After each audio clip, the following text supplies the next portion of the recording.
마태복음 26장입니다.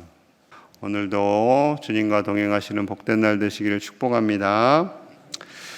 마태복음 25장에서 열처녀 비유, 달란트 비유, 양과 염소의 비유를 예수님께서 말씀하셨지요. 예수님의 재림과 심판에 관한 말씀입니다. 이 말씀을 듣자 이제 대제사장과 지도자들의 반응이 이러해요. 3절에서 5절입니다. 그때 대제사장들과 백성의 장로들이 가야바라 하는 대제사장의 관정에 모여 예수를 흉계로 잡아 죽이려고 의논하되 말하기를 밀란이 날까 하노니 명절에는 하지 말자 하더라. 예수님께서 오셨어요. 그리고 재림하실 것을, 심판하실 것을 말씀하십니다. 그런데 자신들이 듣고 싶은 이야기가 아니에요. 그러니 어떻게 해서든 예수님을 죽이려고 애를 쓰게 됩니다. 그런데 그들이 밀란이 날까 하노니 명절에는 하지 말자. 이 악한 흉계를 하는 데 있어서 밀란이 일어나면 자신들의 위치, 자신들의 입지, 자신들의 기득권이 사라질 위험에 처하니까 그때는 하지 말고 명절에 겹치지 않도록 조심하자, 이렇게 말하는 거죠. 지금 그들이 두려운 것은 하나님이 아닙니다. 사람이 두려운 거예요. 사람은 두렵습니다. 왜냐하면 그들이 밀란을 일으키면 자신들의 권력, 부귀영화가 사라질 위험에 처하기 때문에 그렇습니다. 하나님이 두렵다면 예수님을 메시아로 알았겠지요. 예수님을 하루빨리 제거하는 것이 자신들의 부귀영화를 누리는 데 도움이 된다라고 생각을 했던 것입니다. 예수님의 마음이 얼마나 무거우셨을까요? 그 무거우신 마음으로 나병 환자 시몬의 집을 가십니다. 그때 한 사건이 일어나지요. 베단이라는 지역에 예수님을 사랑하던, 또한 예수님께서 사랑하시던 나사로, 마르다, 마리아가 살고 있는 그 지역에 가십니다. 그때 문둥병에 걸렸던 시몬이 예수님의 치유하여 주심을 입고 너무나 감사해서요, 자신의 집에 초대해서 예수님과 함께 식사를 대접합니다. 자, 그때 이런 일이 일어나죠. 자, 7절 봅니다. 7절 시작. 한 여자가 매우 귀한 향유 한 옥합을 가지고 나와서 식사하시는 예수의 머리에 부으니, 한 여자가 등장해서 예수님의 머리부터 발끝까지 매우 귀한, 매우 비싼 향유 한 옥합을 붓습니다. 이 여인은 요한복음 12장 3절에 막달라 마리아다라고 말씀하시죠. 이 가난한 동네에서 이런 일을 하는 것에 대해서 깜짝 놀랐어요, 제자들이. 그리고 제자들이 이렇게 반응하죠. 8절과 9절입니다. 제자들이 보고 분개하여 이르되 무슨 의도로 이것을 허비하느냐? 이것을 비싼 값에 팔아 가난한 자들에게 줄 수 있었겠거도다 하거늘. 자, 제자들이 분개했다. 매우 화를 냈다라는 건 매우 화를 냈다. 무슨 의도로 이것을 허비하느냐? 무슨 의도로? 너 대체 무슨 의도냐? 무슨 꿍꿍이 속으로 이 비싼 것을 허비하느냐? 이렇게 다그치는 거죠. 이 마리아가 뭐 잘못한 것은 없습니다. 근데 제자들이 이 과한 관심이죠. 요즘 표현으로 하면 오지랖이죠. 아니, 마리아가 할 수 있죠. 마리아가 예수님께 한 거잖아요. 자기들에게 한 것도 아니고.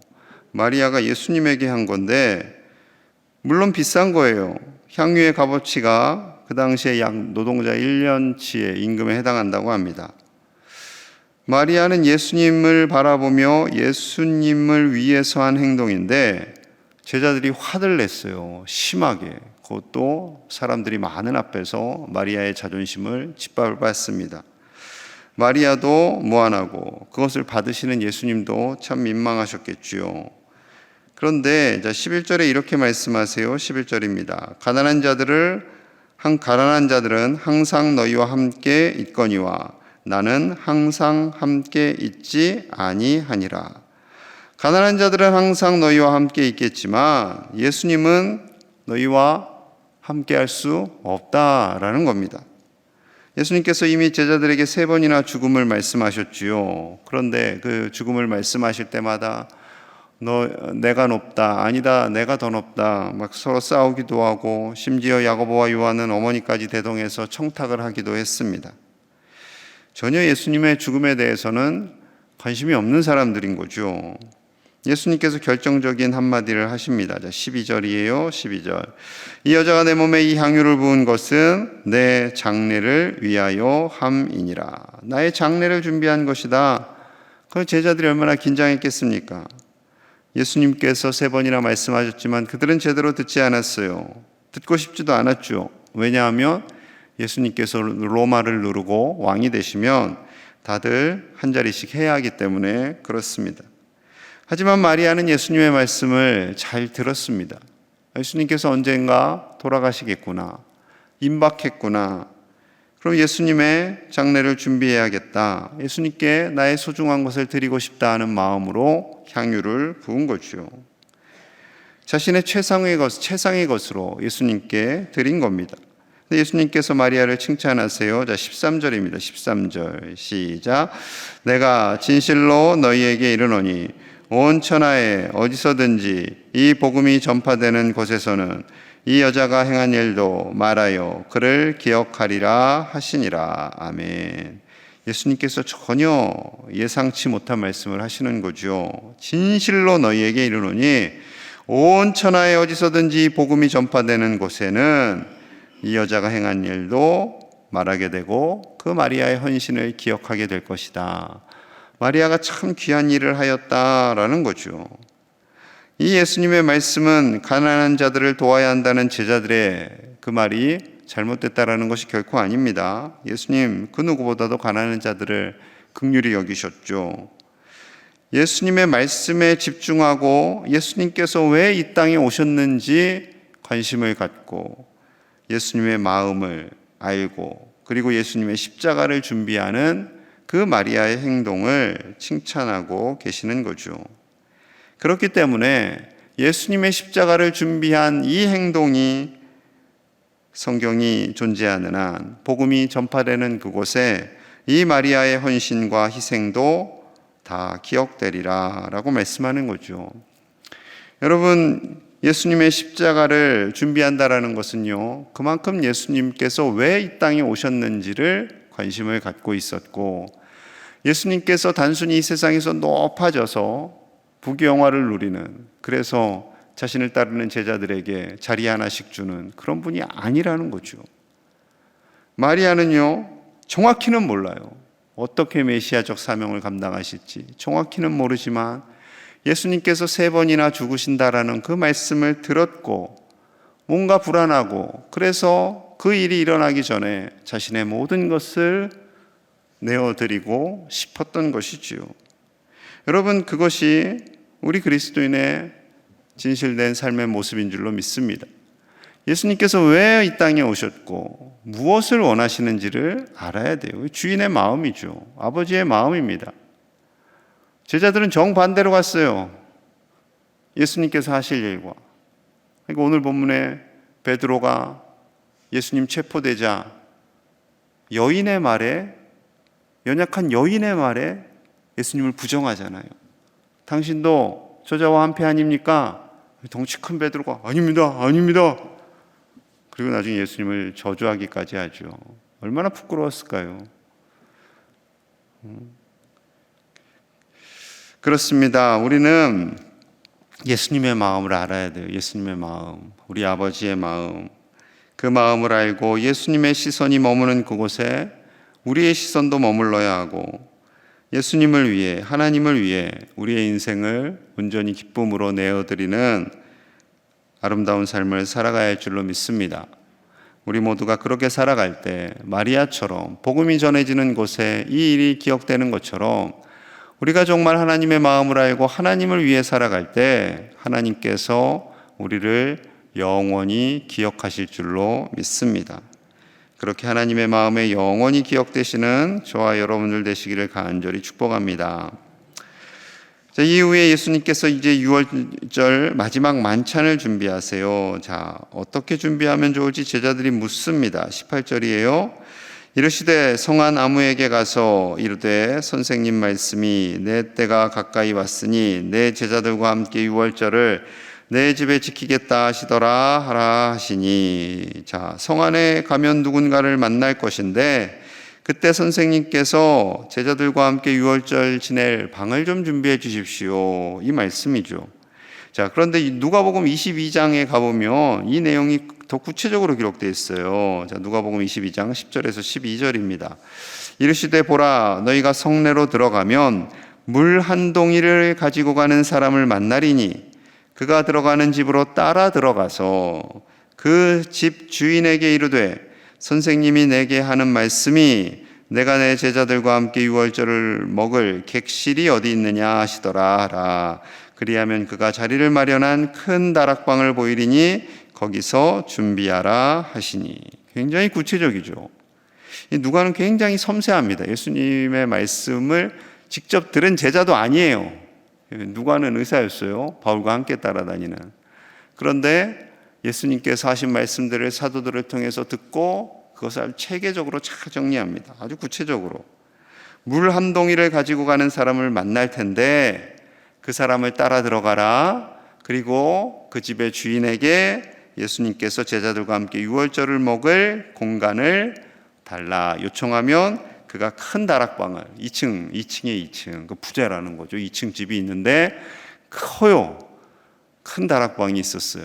거기서 뭐 가족들끼리 파티 같은 것도 하고 공간 여러 가지 용도로 사용하는 그런 공간이었던 거죠. 그 공간에서 이제 예수님께서 제자들과 마지막 만찬을 갖게 됩니다. 그런데 이 공간을 준 사람은 또 누구예요? 마가복음을 기록한 마가의 아버지가 됩니다. 이 마가의 아버지 소유가 넉넉한 사람이었어요. 소유가 넉넉한 사람이 예수님을 위해서 자신의 공간을 내어 드리는 겁니다. 오늘 이 두 사람이 등장을 하는 거예요. 예수님을 위해서 자신의 모든 것을 내어드린 마리아, 그리고 자신의 공간, 자기 집 2층을 선뜻 내어준 마가의 아버지. 이 공간 2층을 내어줌으로 인해서 오히려 로마인들이나 유대 지도자들에게 흠이 될 수 있었겠죠. 욕을 먹을 수도 있는 겁니다. 하지만 예수님을 위해서 자신의 것을 내어드리는 거죠. 마리아는 가난했고 마가의 아버지는 넉넉한 부자였어요. 여러분, 예수님을 위해서 자신을 드리는 사람은 가난한 자나 부한 자나 누구나 가능함을 말씀하고 있습니다. 우리의 인생은 나를 위한 인생이 아니라 오직 예수님, 오직 복음을 위한 인생으로 살아가는 것이 되어야 합니다. 복음을 우리의 삶 속에 나타내고 그 복음으로 말미암아 예수 그리스도가 드러나고 예수님이 나타나고 그 예수님을 통해서 많은 사람들이 구원을 얻는 것, 그리고 이것이 하나님께서 가장 기뻐하시는 일이지요. 하나님께서 우리의 헌신, 우리의 수고, 우리의 노력, 기도를 다 아시고 칭찬하시는 줄로 믿습니다. 우리가 이 새벽에 나와서 나라와 민족과 세계와 선교사님들을 위해서 기도할 때, 한국교회를 위해서 기도할 때, 우리 교회를 위해서 기도할 때, 우리 이웃들과 우리 구역 식구들을 위해 기도할 때 하나님이 다 아십니다. 우리 자신을 위해서, 우리 가족들만을 위해서 기도하는 것이 아니라 진정 하나님의 나라와 의를 위해서 기도하는 저와 여러분들 되시기를 간절히 축복합니다. 또한 우리의 한날의 시간을 하나님이 기뻐하시는, 하나님의 마음이 가는 그곳을 위해 헌신하고 수고함으로 하나님의 칭찬받는 저와 여러분들 다 되시기를 간절히 축복합니다. 우리 함께 마음을 모아서 기도하겠습니다. 하나님께서 주신 재물, 하나님께서 주신 건강, 하나님께서 주신 시간을 하나님께 내어드리는 마리아와 같은, 마가의 아버지와 같은 믿음의 사람이 되기를 우리 함께 기도하겠습니다. 자신의 부귀영화를 위해서 예수님을 죽이려 하는 사람들과 예수님을 위해서 내 것을 내어드리기를 애쓴 사람들, 우리는 누구의 삶을 따라가야겠습니까? 당연히 예수님을 위해서 우리의 마음과 몸과 시간과 정성을 내어드리는 그런 인생을 살아갔던 사람들, 그들처럼 우리도 살게 하여 주옵소서. 예수님의 말씀에 집중하고 예수님의 뜻을 알고 그 뜻을 따라 살아가기를 같이 기도하고요. 여름 사역 위해서 기도합니다. 우리 교회학교 중고청 수련회를 위해서, 여름 성경학교를 위해서 우리 아이들이 하나님을 만나고 하나님만을 전적으로 의지하는 인생을 살도록 우리 함께 간절히 기도하겠습니다. 하나님 아버지 감사합니다. 예수님을 위해 살기를 원합니다. 복음을 위해 살기를 원합니다. 예수님의 마음을 알고 예수님의 뜻과 예수님의 인도하심을 알고 그 뜻대로 사는 우리가 되게 하여 주시옵소서. 우리의 것을 내어드림에 주저하지 않게 하여 주시옵소서. 우리의 시간과 마음과 열정과 재정 하나님의 것으로 드리는 믿음으로 살게 하여 주시옵소서. 헌신하는 인생 되게 하여 주시옵소서. 위기의 순간에 예수님을 모른다고 부인했던 베드로의 믿음이 아니라 예수님을 자랑 삼고 예수님을 인생의 목적 삼고 예수님의 말씀을 가슴에 새기며 살아가는 예수님의 제자들이 다 되도록 축복하여 주시옵소서. 여름 성경학교와 수련회를 축복하여 주시고 하나님의 인도하심을 따라 살기 원합니다. 아버지여 도와주시옵소서. 아버지 은혜를 베풀어 주시옵소서. 만나 주시옵소서. 아버지 저들을 만나 주시옵소서. 살아계신 하나님을 만나고 확실한 믿음으로 살고 평생 동안 하나님을 떠나지 않게 하여 주시옵소서. 하나님의 나라와 이를 위해 멋지게 쓰임받는 우리 다음 세대 되게 하여 주시옵소서. 아버지 축복하여 주시옵소서. 아버지 함께하여 주시옵소서. 하나님의 은혜로 살게 하여 주시옵소서. 주여 오늘 하루도 하나님의 놀라운 능력 안에 구하는 복된 날 되게 하여 주시옵소서. 주님 감사합니다. 주님 감사합니다. 하나님 아버지 감사합니다. 예수님을 위해 복음을 위해 사는 인생이 되기를 원합니다. 마리아처럼 마가의 아버지처럼 자신의 것을 내어드리며 예수님을 위해 헌신하는 인생, 믿음을 위해 살아가는 인생이 되도록 축복하여 주시옵소서. 위기의 순간에 예수님을 모른다고 부인했던 베드로처럼 사는 인생이 아니라 예수님을 자랑하며 예수님의 말씀을 바라보며 예수님의 십자가를 가슴에 새기며 살아가는 예수님의 제자들이 다 되도록 축복하여 주시옵소서. 교회학교, 성경학교와 중고청 수련회 하나님 함께 하시고 저들을 만나 주시고 저들의 인생의 주인공이 되어 주시옵소서. 그리하여서 이들의 평생 동안 하나님을 떠나지 않고 예수님을 자랑하며 당당한 하나님의 자녀로 살아가도록 아버지여 저들을 축복하여 주시옵소서. 오늘 한 날도 하나님의 은혜로 살게 하여 주시고 예수님께서 우리의 친구 되시고 구주 되심을 감사하며 기뻐하는 복된 날 되도록 축복하여 주옵소서. 귀한 예물 드린 손길에 복의 복을 더하여 주시고 하나님께 내어드리는 감사와 기쁨이 넘쳐나는 인생 되도록 축복하여 주옵소서. 예수님 이름 받들어 간절히 축복하며 기도하옵나이다. 아멘.